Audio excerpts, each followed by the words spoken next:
What's going on, guys? Welcome back to Shibui Anime Tavern, brought to you in part by Nova Circuit. I'm Jeff, and with me, as always, Jason. So, man, this show is literally becoming one of my favorites. It's good. It's fire. It's action-packed story. I just love it. Yeah, definitely right there with you, man.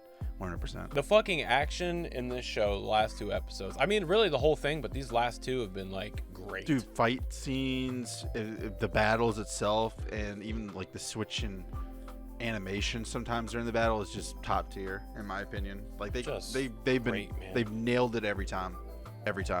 Yeah, they're killing it. So we start this episode with Jinwoo taking the job change quest, and he's kind of fighting some knights at first and realizing that his sword doesn't really work that well against him, so he just starts barehanding these motherfuckers and ripping their heads off and all kinds of shit. Yeah, because he remembers the quest where he had to fight that one thing that the sword wasn't piercing. Yeah. The big centipede worm. The big snake. Yeah, the big snake. But yeah, he got he manhandled some almost living armor type knights. You couldn't tell if they were a being or an entity. It was just knights. Yeah, the next stage is when the shit hits the fan. Yeah, so he runs into basically the boss. And it was Igris the Blood Dread. Yeah, Knight Commander. Just this badass looking knight armor. Dude, just sitting there waiting for him, almost up on a throne. Ready to fight him. And the cool thing is his name was Red, so Jinwoo's he's tough.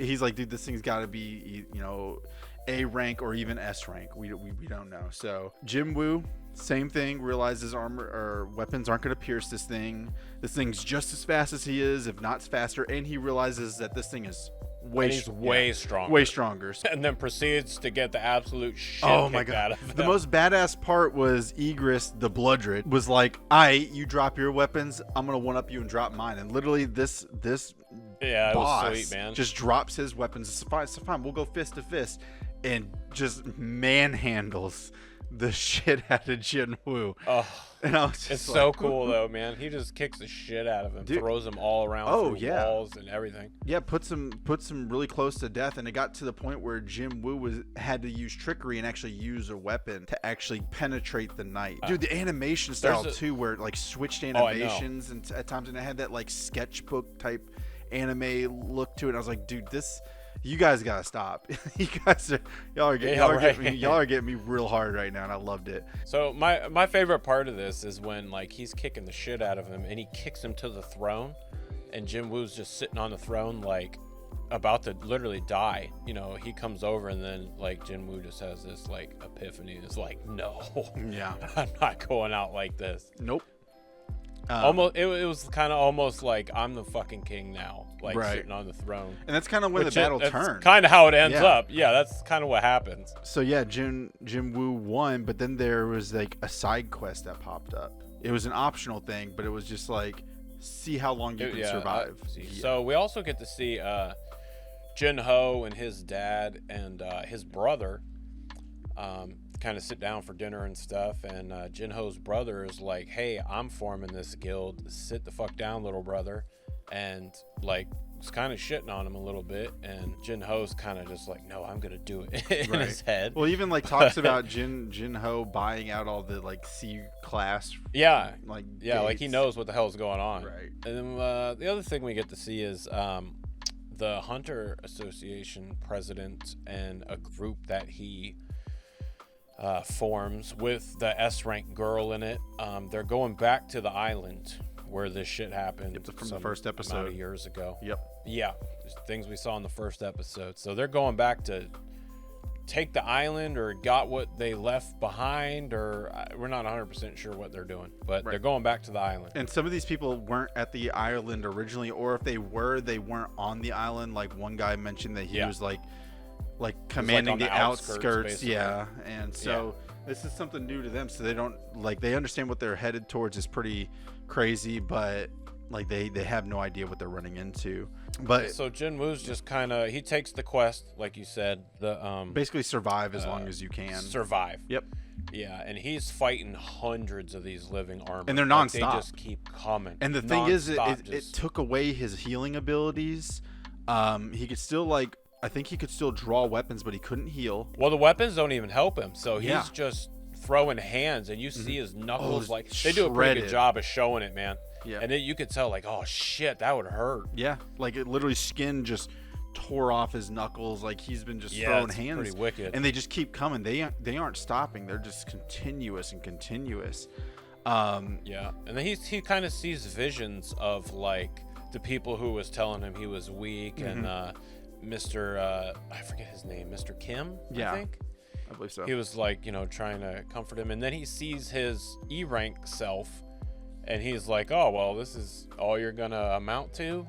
And just telling him, oh, you're always gonna be weak. I thought his E-rank self was being a dick, in my opinion. Oh, he was being a total dick. And he's basically calling him a wussy and a pussy, and just he was like, you're still a pussy. Yeah. Don't forget. Yeah, and that's why you're getting your ass whipped. Right. So Jinwoo's literally about to die, and turns out he never did his daily quest. Yeah, and he got punished for earlier that day. Yeah. And he said it before he went into this job change quest. He was like, I'll just do it after. Good foreshadowing. And he never did it. And that's the only thing it brought him to that penalty zone. Yep. That's the only thing that saved him. Otherwise he was it literally saved his life, because that final strike was coming right in, and then the time limit was you're being punished.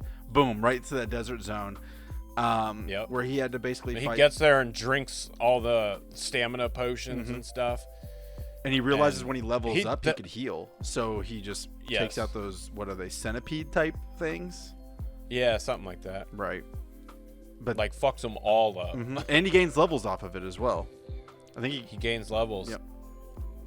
And then he buys a cool ass new sword that's armor piercing. Effective towards armor piercing. Yeah, it's pretty sweet too. So that actually helps him too. So he comes back, and then he's just now he's all confident. So he succeeded in his penalty.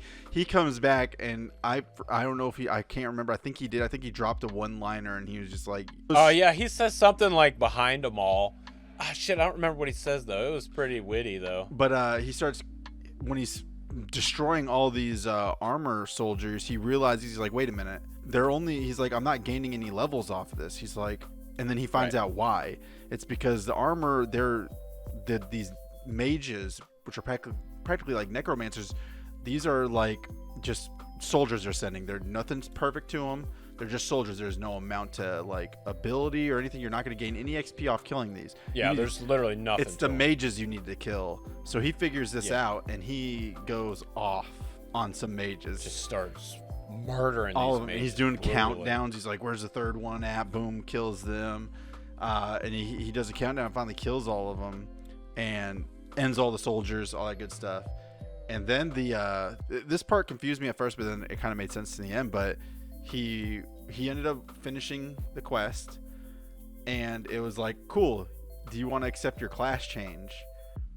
And it gave him, what was it, necromancer? Yeah, it auto assigned him something based on how he performed in the job change quest, and he got necromancer somehow. Yeah, he was like, wait a minute, and he's like, man, I built all my stats and skills to assassin class type stuff. And he's in close range. He's like, I'm not built for this. So it gave him the option. It was do you want to re-roll, pretty much? And he was like, he says no. Yeah, he's like, well, at first he was like, yeah, I want a new character. But then he's like, are you sure? And he thinks about it. He's like, wait a minute. He's like, I got enough stat points and skill points that I might be able, if I take this new class and those stat points and skill points carry over, I might be able to fix this. And then he's like, wait a minute, necromancers also were able to take control of those soldiers. That's what those mages were like. It's it was training me to understand that.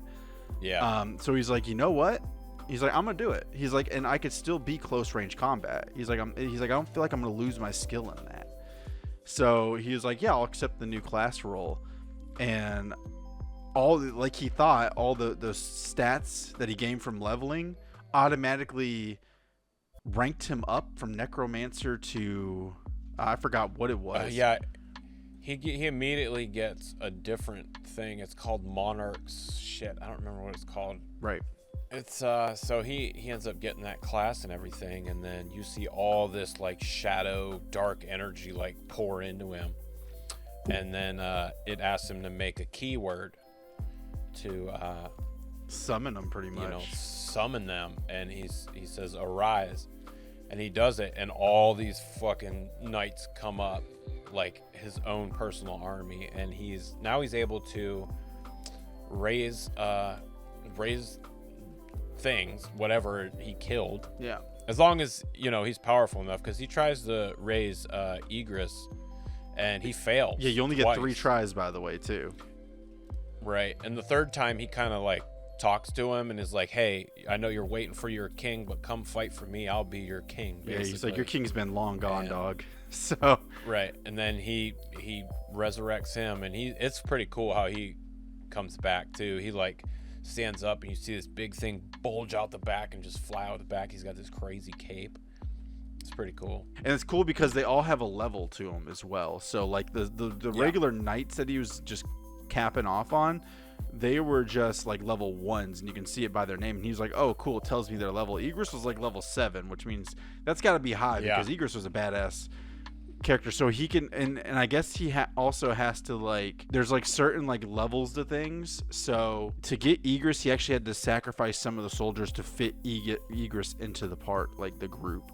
So I think it's going to be like that in the future. Like, so if he is going to use his necromancer ability to raise someone under his control, there might actually have to be sacrifices where he's like, all right, some of these foot soldiers can go for this powerful guy as well. Oh, we also didn't mention that he's able to store them and use them whenever he wants. Whenever he wants. Yep. So and the key word is arise. So that's there's another ability we didn't mention that he actually got from Egress. When he goes in the penalty zone, he uses it, and it's he basically gains telekinesis, sort of like he's able to manipulate things objects, without actually physically touching them. Like mentally he can do it. Yeah, that's pretty badass too. And what he becomes is a shadow he fucking monarch. like swings this one mage with it, dude. It's pretty dope. Yeah he does. So the class is a shadow monarch. So he went from necromancer to shadow monarch, and basically he has that skill with his like assassination skills, because he still has those. But that's pretty much the episode, is with the Egress following him with his foot soldiers, and you're just like, shit, Jinwoo is him again. Yeah, he like kneels to Jinwoo, and then they all kneel. Is pretty dope. Yeah, but there was an end credit scene in this episode that's kind of important. The Hunters Guild shows up at the island. They got there, and they realized something that they were not expecting, is the monsters, which were like these bugs. If you remember from the first episode, they were like bugs. They were like ants or something, right? Yeah. They realized that these ants now have wings because they're evolving, and they're like, this is not good. Like they see, I believe they see a dead ant there, but it has wings, and they're like, oh shit, these things are evolving, and now they can fly, which means they're going to be able to get off this island, by the way, eventually, if this is the case. And that's how the episode ends, definitely. Is them looking at this ant that's dead, but it has wings, and like, oh shit, like this is not good. No bueno. So, but yeah, no, dude, solo leveling's so freaking good. And you know what sucks? I'm so sad. This is the last one for a while. We still don't know if there's really a second part. If there is, it'll be out, later in the year, fall, winter, but. We don't know. What do you think Jinwoo's pushing now? I mean, he's got to be at least A rank now, I'm assuming. Yeah, I'm assuming either A rank or high B. Yeah. So, but I'm saying, high B or mid A. He's definitely still not S rank, but not S rank. But he's definitely getting there. But what do you guys think? Same. Did we miss anything important that you guys wanted to talk about? Let us know in the comments below. Also, you guys should be awesome like Jinwoo and hit that subscribe button, because Jinwoo would do it. He would assassinate the shit out of our subscribe button. Yeah, he'd punch the shit out of that. Right. And you guys should do that too. And then like the video too. Like it too, because that's what the necromancers would do. And then well, if you guys want us to discuss like anything else solo leveling, please let us know in the comments as well. But other than that, bangers all season, every episode. Made me want more. The cliffhanger at the end of this, the end credit scene, gets me excited. Like, oh shit, they might need Jinwoo for this island bullshit. So, but like I said, another banger. Can't wait to see the future of solo leveling, the anime series. Hell yeah. So, but we'll see you guys later. See ya.